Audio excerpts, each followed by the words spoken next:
EEE EDC here, back again with another knife video. This is the Protech Magic Whiskers 2.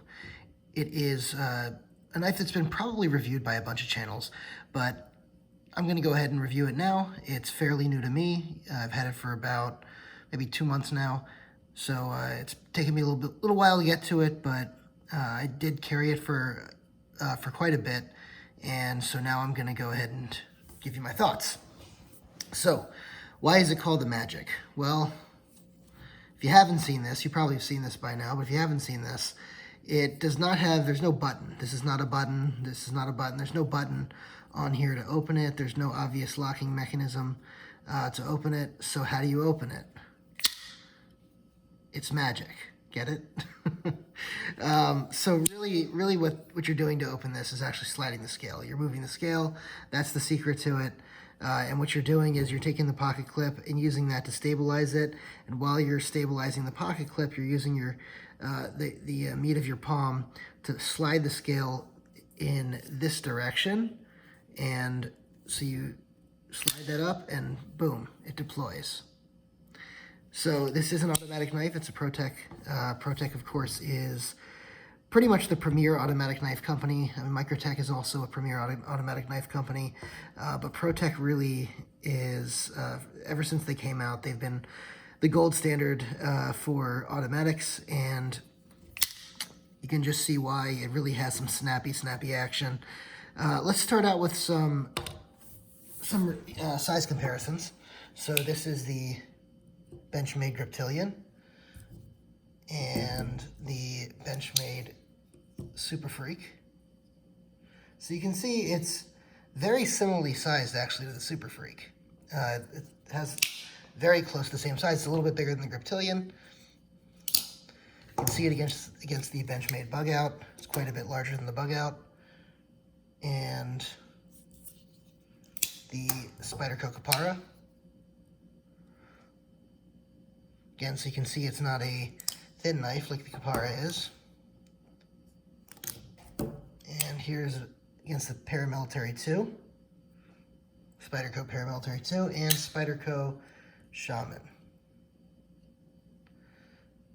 So you can see it's pretty similar in size also to the Shaman. So the Super Freak and the Shaman are going to be good size comparisons, and it's going to be larger than the PM2. So this is not a small knife, and just for good measure, actually, I have another Protech on the table, so I'm going to go ahead and put it up against here. It is a smaller blade than the Godfather and a smaller handle as well. So, all right. So you can see it's not a small knife. This is quite a large knife. As you guys know who watch my channel, I do prefer large knives. So to me, the size is a plus. The size is really right in line, that 3.5 to 4 inch range, where for the blade, where it's just an excellent EDC size for me. I know a lot of people prefer between 3.25 and 3.5 or somewhere around there as a sweet spot, but I really like the 3.5 to 4 inch as my EDC. So this is really perfect in size. So what else is good about this? Like I said, the action on this is really fantastic. I mean, really, it just snaps out there. And unlike, one of the drawbacks, obviously, is an automatic is a lot of people think this is a two-hand knife. As you can see, I'm using two hands to close it, one hand to open because it's an automatic, two hands to close. This is not a knife that requires two hands. I can show you, you do that and then you pull it back. Disengage it, engage. So you don't really need two hands. All the people who sit here and say that you need two hands for this, you don't. And so it's really fidgety on its own. Once you get a hang of the mechanism, it's really easy to use. And just to show you how it works, I know we talked about the sliding scale, but when you slide the scale, you can see up here, the back lock actually pops up. So this is a modified back lock. Okay, so you can see it's flush right now. Looks like a backspacer. And then when I separate the scales, it pops up. And you can see it especially once it's engaged like that, there, you can see it's really popped up. Now it's disengaged, and you can pull the knife back in. So that's generally how it works. So what else is good about this knife? The scale is really well designed. I really appreciate this here. It's got a ramp built into the scale for the pocket clip so that it can slide in and out of your pocket easily without catching on any of the texturing here. The pocket clip is a nice deep carry clip. It actually sits below the top of the clip, which is just, it's definitely a very deep carry clip, and I'm very happy with that. The texturing on this, the feather texturing, is excellent. These are aluminum scales. A lot of people don't like aluminum. If it's not titanium or carbon fiber, people complain. I really like aluminum. One of my first ever knife and one of my constant favorites that I keep going back to is my 943. And just that chalky aluminum texture to me is great. And then, you know, an old standby is the Microtech Socom Elite. This is also aluminum, and it has that, you know, sort of not quite as chalky as Benchmade's aluminum, but it has that texture to it, and this thing will really stand up to a beating. And so aluminum's still a good material. It's lightweight, it's not heavy like steel. You know, this, I'll give you an example. This 2U knife Talisman, it's all steel. It's pretty heavy. I mean, it's definitely heavier by far than this knife, even though this knife is actually, I believe this is bigger. Let's see. Yeah, so this is bigger, but this knife is lighter by far. So the materials are good. The design is good. The firing mechanism is good. The steel is good. This is 154 cm, which is a perfectly adequate steel. It's an easy to sharpen steel. Protech does a great job with the heat treat, and it's just a good steel in general, so no qualms there. The springs for Protech, they last a good long time. Protech has you know, a great product. They back it up with a warranty, and you know, just about everything on this knife is pretty well designed, including, and this is not something that Protech actually gets all the time, the ergonomics on this are fantastic. I mean, they're really, really fantastic. I had I once went into, I think it was Blade Ops, and I was there in person I was on a trip, and I tried a bunch of the Protechs that I've been wanting to try for a while, the TR4, TR5, I think I even tried the TR3 as well, and a lot of them, just the ergonomics were not good. I mean, the Godfather is another example. You know, it's just a straight, you know, the ergonomics on this don't bother me because it's straight, whereas some of the ergonomics on the TR3, 4, and 5, they just don't fit my hand right. You know, they have a lot of those swells in here and finger choils and things like that, and they just don't line up with my hand. The ergonomics on those are terrible for me. They might be good for other people, but they're terrible for me. And I have a large glove size hand, in case anyone's wondering. But, you know, on this, it's not particularly ergonomic. It's just flat, but at least it's usable.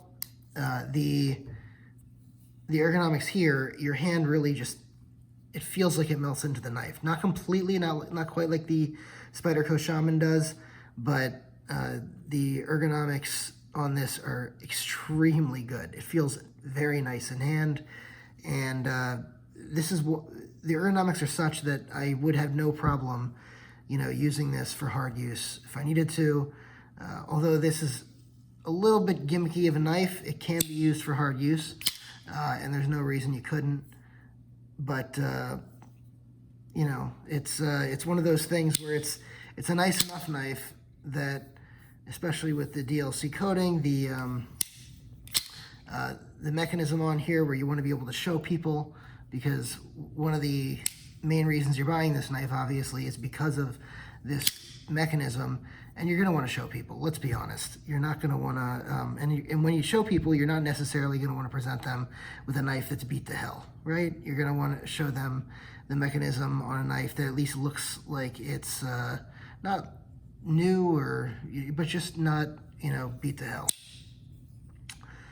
So that's pretty much the good. And to go over that again, the materials are good. The feather texturing here is good. The ramp here for the pocket clip is good. The pocket clip itself is good for the deep carry. The mechanism is 100% reliable firer and is just a very, very good snappy action. It can be one-hand knife, just to recap. The one other thing I haven't really covered is it does come in a variety of versions, I should say.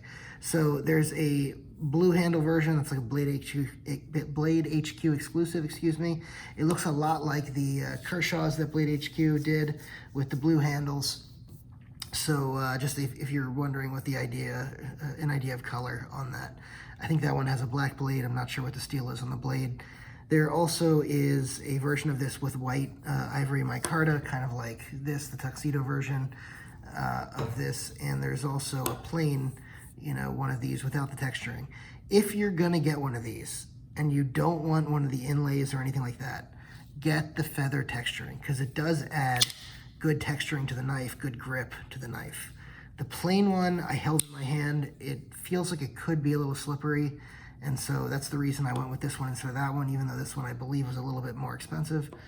And the other thing is, you can tell I like the tuxedo look by the fact that I have this, but the tuxedo version of this knife I did not like. The inlay itself actually is extremely attractive. I really like the inlay. What I didn't like was around the pivot, there's a whole bunch of these little lines just going out, almost in a flower or pattern, or what I've termed before to be a shouting pattern. And I've talked about that on the Chimera before, on the Wii Chimera, where the Wii logo appears to be shouting out. These are shout lines. Well, imagine these shout lines surrounding the entire pivot. That's what the pivot on this looks like. And I just do not like the look of that on the ivory micarta version of this. So I'm happy with this version, and that is the good. So what's the bad? The bad generally is, well, I can't really complain about a lot of this, to be honest.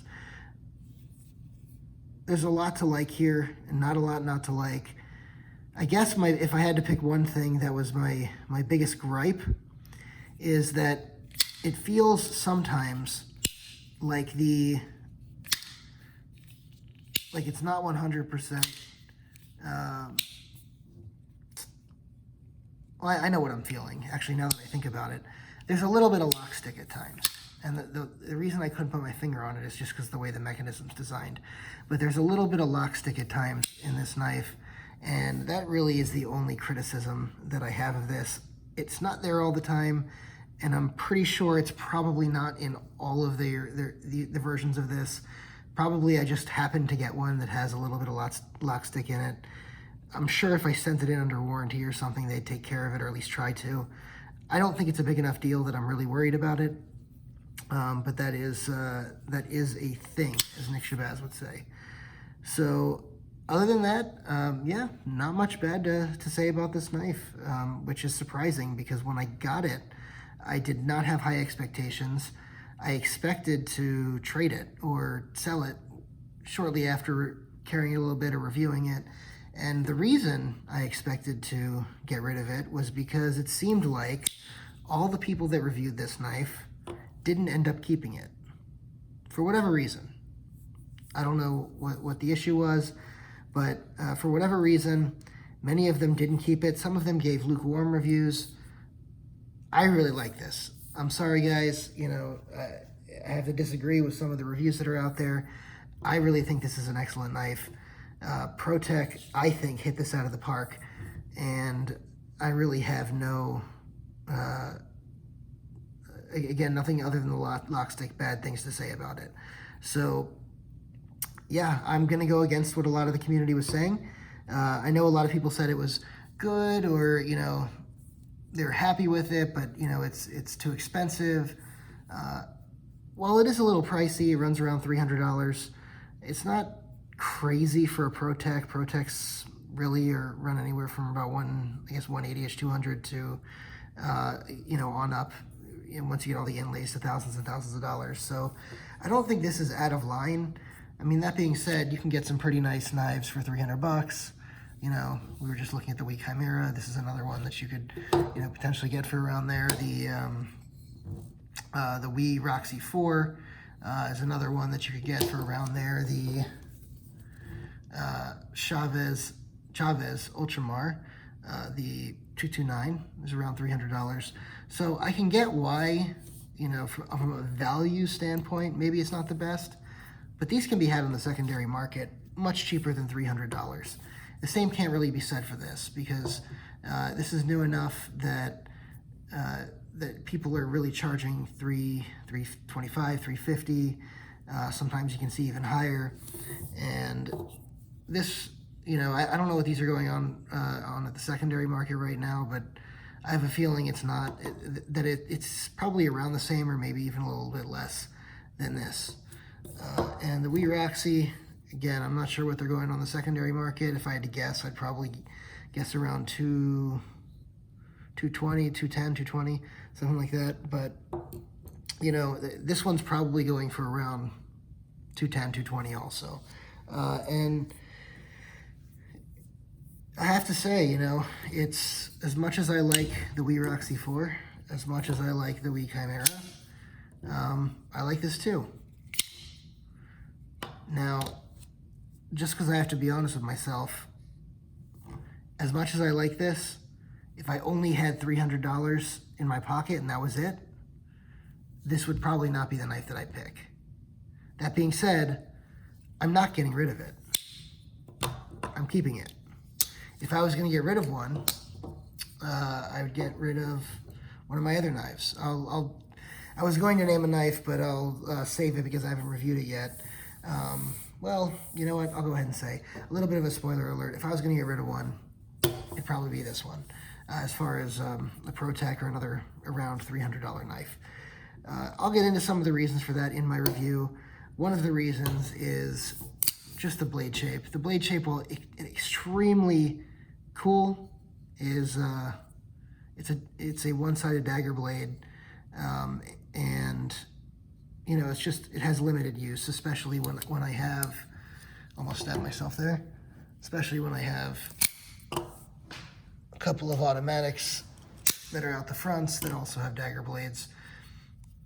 So just something, a little quick, aside is, for those of you that love The Godfather and love The Godson, the Magic Whiskers 2 is my preference over both of them. And it's also something that, like I said, I'm not getting rid of. Now, a couple of you know, I'm gonna lift the camera up here for a second, I've got a pretty big collection. So just because I say I'm not getting rid of it doesn't mean I'm choosing it over 50 knives. I'm really choosing it over a handful of knives, but I do turn over my collection somewhat. I probably, for my last video that I uploaded, have probably turned over about 15 knives, maybe, something like that, 12, 15 knives. So, I'm going to do another update video soon, showing off my collection. A couple of people have asked about it. I'll be doing that soon. I'm actually going on vacation here for a little bit, so it's going to wait till I get back. But once I get that done, I'll go ahead and show off the rest of the collection.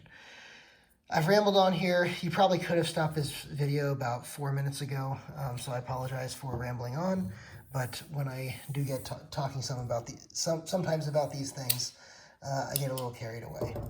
Again, if you like my content, go ahead and like the video, leave a comment, let me know what you think, subscribe to the channel, and hit that notification bell. Thanks so much for watching.